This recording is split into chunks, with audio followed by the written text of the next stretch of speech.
سلیمان جو داؤد بادشاہ اور بیتسبا کا بیٹا تھا، بائبل کی مقدس کتابوں میں ایک منفرد شخصیت کے طور پر ابھرتا ہے جو اپنی حکمت، دولت اور یروشلم کے ہیکل کی تعمیر میں اپنے اہم کردار کے باعث نمایاں حیثیت رکھتا ہے۔ سلیمان کی بادشاہت ایک ایسے پس منظر میں واقع ہوئی جو چیلنجز اور خاندانی کشمکش سے بھرا ہوا تھا۔ یہ بھی سچ ہے کہ سب سے دانا بادشاہ بھی ٹھوکر کھا سکتا ہے اور سلیمان اس سے مستثنی نہ تھا۔ شان و شوکت اور حکمت کی چمکدار سطح کے پیچھے کمزوری چھپی تھی جو جب ظاہر ہوئی تو اس کی بادشاہت کو تباہی کے دہانے تک لے آئی۔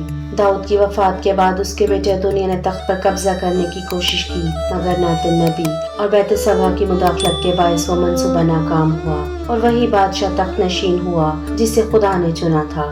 خدا نے داؤد پر یہ ظاہر کیا کہ سلیمان اس کا جانشین ہوگا اور یروشلم میں ہیکل تعمیر کرے گا۔ یہ پیغام ہم بائبل کی پہلی تواریخ میں پاتے ہیں، جہاں خدا نے فرمایا، تو نے بہت سا خون بہایا اور بڑی جنگیں لڑیں، اس لیے تو میرے نام کے لیے گھر تعمیر نہ کرے گا، کیونکہ تو نے میرے حضور بہت سا خون بہایا ہے۔ لیکن تیرا ایک بیٹا ہوگا جو امن اور راحت کا انسان ہوگا، میں اسے اس کے ارد گرد کے دشمنوں سے آرام دوں گا، اس کا نام سلیمان ہوگا، میں اسرائیل کو اس کے دنوں میں امن اور سکون بخشوں گا۔ سلیمان جس کا مطلب ہے امن، اپنی حکمرانی کے آغاز میں استحکام اور اتحاد کو فروغ دینے میں کوشاں رہا، مگر اس کی سب سے نمایاں خصوصیت اس کی غیر معمولی حکمت تھی جس نے اسے اپنے وقت کے دوسرے حکمرانوں سے ممتاز بنا دیا۔ اپنی بادشاہت کے آغاز میں ہی سلیمان نے خدا کے ساتھ ایک اہم عہد باندھا جو نہ صرف اس کی حکمت کا اظہار تھا بلکہ یہ بھی ظاہر کرتا تھا کہ وہ اپنی حکمرانی میں خدا کی رہنمائی طلب کرتا تھا۔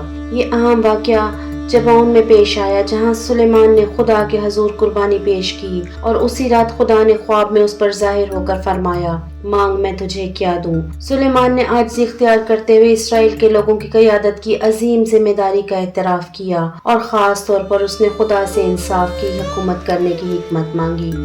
سلیمان نے سمجھ لیا کہ وہ خدا پر مکمل انحصار کیے بغیر درست فیصلے نہیں کر سکتا۔ اس کا یہ انتخاب کہ وہ دولت یا ذاتی کامیابی کی بجائے حکمت کو ترجیح دے اس کے ایک عادل اور خدا ترس حکمران ہونے کا مظہر تھا۔ خداوند نے سلیمان کی اس درخواست کو قبول فرمایا اور نہ صرف اسے بے مثال حکمت عطا کی بلکہ غیر معمولی دولت اور عزت سے بھی نوازا۔ سلیمان کی حکمت کی ایک شاندار مثال وہ مشہور فیصلہ ہے جو دو عورتوں کے درمیان ایک بچے کے تنازع کے دوران دیا گیا۔ یہ واقعہ بائبل میں مرقوم ہے۔ دو عورتیں جو ایک ہی گھر میں رہتی تھیں تقریباً ایک ہی وقت میں ماں بنی، لیکن بدقسمتی سے ان میں سے ایک کا بچہ مر گیا۔ دونوں عورتیں زندہ بچے کی ماں ہونے کا دعویٰ کرنے لگیں اور انصاف کے لیے سلیمان بادشاہ کے پاس گئیں۔ سلیمان بادشاہ نے جلد بازی میں کوئی فیصلہ نہ کیا بلکہ ایک نرالی تدبیر اختیار کی۔ اس نے فرمایا، بچے کو دو حصوں میں کاٹ دو اور آدھا ایک عورت کو دو اور آدھا دوسری کو۔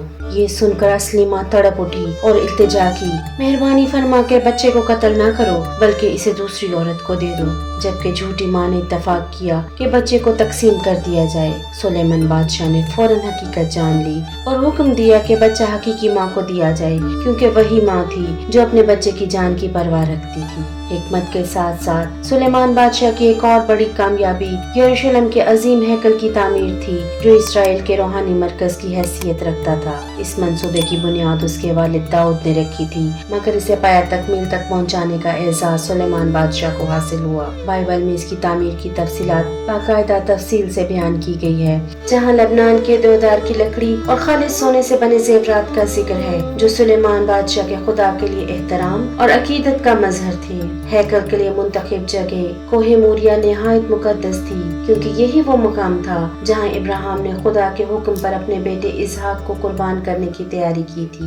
اس مقام کی روحانی حیثیت اسرائیل اور خدا کے درمیان دیرینہ تعلق کو ظاہر کرتی تھی۔ سلیمان بادشاہ کی حکومت نہ صرف داخلی طور پر مستحکم تھی بلکہ بین الاقوامی سطح پر بھی اس نے حکمت عملی اپنائی۔ اس کا سب سے نمایاں سفارتی واقعہ سبا کی ملکہ کا اس کے دربار میں آنا تھا۔ سبا کی ملکہ جو سلیمان کی شہرت سے متاثر ہو کر اس کی آزمائش کرنے کے لیے آئی تھی، مختلف پیچیدہ سوالات کے ذریعے اس کی حکمت کو پرکھنا چاہتی تھی۔ سلیمان بادشاہ نے ہر سوال کا دانائی کے ساتھ جواب دیا جس سے ملکہ حیران رہ گئی، لیکن اس عظمت اور جلال کے باوجود سلیمان کی بادشاہت لرزشوں سے خالی نہ تھی۔ اس کی ایک بڑی کوتاہی غیر ملکی عورتوں سے شادی کرنا تھی جو بائبل کے احکامات کے خلاف تھا۔